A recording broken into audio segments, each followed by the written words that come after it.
La velocidad que tiene mi ventilador. Por favor. Ahí está.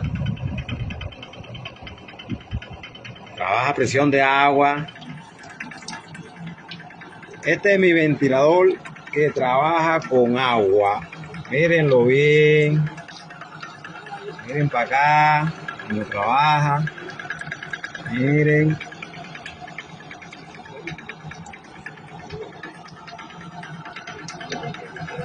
El ventilador que trabaja con agua, ya que no están quitando la corriente a cada ratico. Entonces ya cuando se va la corriente, pongo mi ventilador a presión de agua y así puedo dormir un poco tranquilo.